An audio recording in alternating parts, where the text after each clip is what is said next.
मोदी सरकार ने छोटी बजट योजनाओं पर ब्याज दर में कटौती करने का फैसला वापस ले लिया है। 24 घंटे के भीतर ही वित्त मंत्रालय ने अपना आदेश वापस ले लिया।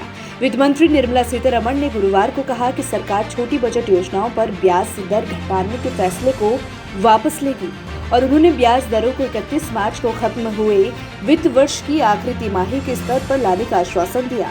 वित्त मंत्री ने कहा है कि ये आदेश गलती से निकल गया था। वित्त मंत्री के इस बयान के बाद मोदी सरकार विपक्ष के निशाने पर आ गई है। इसके साथ ही सोशल मीडिया यूजर्स भी निर्मला सीतारमण को जमकर ट्रोल कर रहे हैं। वित्त मंत्री निर्मला सीतारमण ने गुरुवार की सुबह ट्वीट किया, भारत सरकार की छोटी बजट योजनाओं पर ब्याज दर वही रहेगी जो 2020 से लेकर 2021 की अंतिम तिमाही में थी, यानी जो दरें मार्च 2021 तक थी। पहले दिया गया आदेश वापस लिया जाएगा। निर्मला सीतारमण के इस ट्वीट के बाद मोदी सरकार विपक्ष के साथ साथ सोशल मीडिया यूजर्स के निशाने पर आ गई है। इस बीच कांग्रेस महासचिव प्रियंका गांधी ने वित्त मंत्री के ट्वीट को रीट्वीट करते हुए लिखा, क्या निर्मला सीतारमण ने केंद्र सरकार के इस निर्णय को लेने के पहले समीक्षा की या कुछ सोचा, या फिर ये चुनाव के कारण मोदी सरकार ने अपना ये फैसला बदल दिया है। उन्होंने तंज कसते हुए कहा कि एक बार चुनाव जाने दीजिए, भाजपा अपना अनर्थशास्त्र फिर से लागू करेगी। कांग्रेस नेता रणदीप सुरजेवाला ने भी वित्त मंत्री पर निशाना साधा है। उन्होंने कहा है कि आपको वित्त मंत्री के पद पर बने रहने का कोई नैतिक अधिकार नहीं बचा है। उन्होंने ट्वीट कर लिखा, वित्त मंत्री मैडम, आप सरकार चला रही हैं या सर्कस। अर्थव्यवस्था के हालात की कल्पना ही की जा सकती है जब करोड़ों लोगों को प्रभावित करने वाला आदेश चूक से जारी कर दिया जाता है। आदेश में जिस अधिकृत अधिकारी का जिक्र है वो कौन है?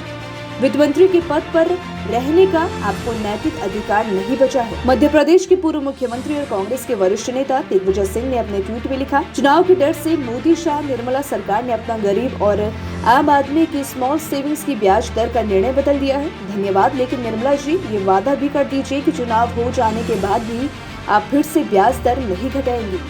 दिग्विजय सिंह ने अपने ट्वीट में लिखा, निर्मला जी ये भी हमें बता दीजिए कि किसकी ओवरसाइट से ये आदेश निकले और ऐसे समय में जब भाजपा लोगों को लुभाने के लिए हर संभव प्रयास कर रही है, ये आदेश कैसे निकल गया।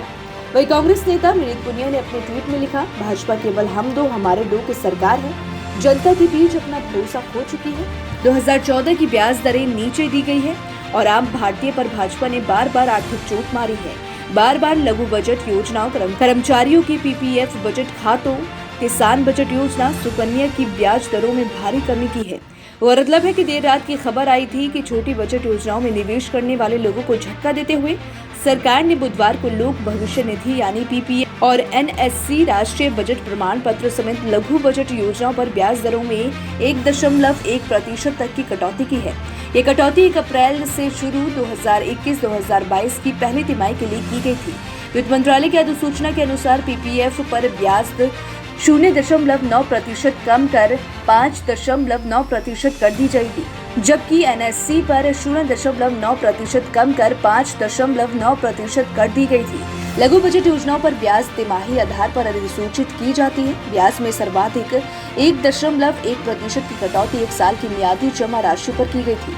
इस ब्याज पर 5.5% से कम करके 4.4% करने का फैसला लिया गया था। छोटी बजट योजनाओं के लिए ब्याज दरों की तिमाही आधार पर अधिसूचित किया जाता है। पुरानी दरें बहाल होने के बाद PPF और NSC पर 7.1% और 6.8% की दर से वार्षिक ब्याज मिलता रहेगा।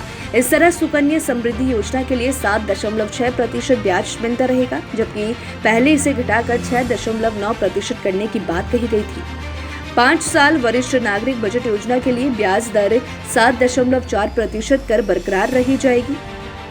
वरिष्ठ नागरिकों की योजना पर ब्याज का भुगतान त्रैमासिक आधार पर किया जाता है। बजट जमा पर ब्याज दर 4% होगा, जबकि इसे घटाकर 3.5% करने का प्रस्ताव था।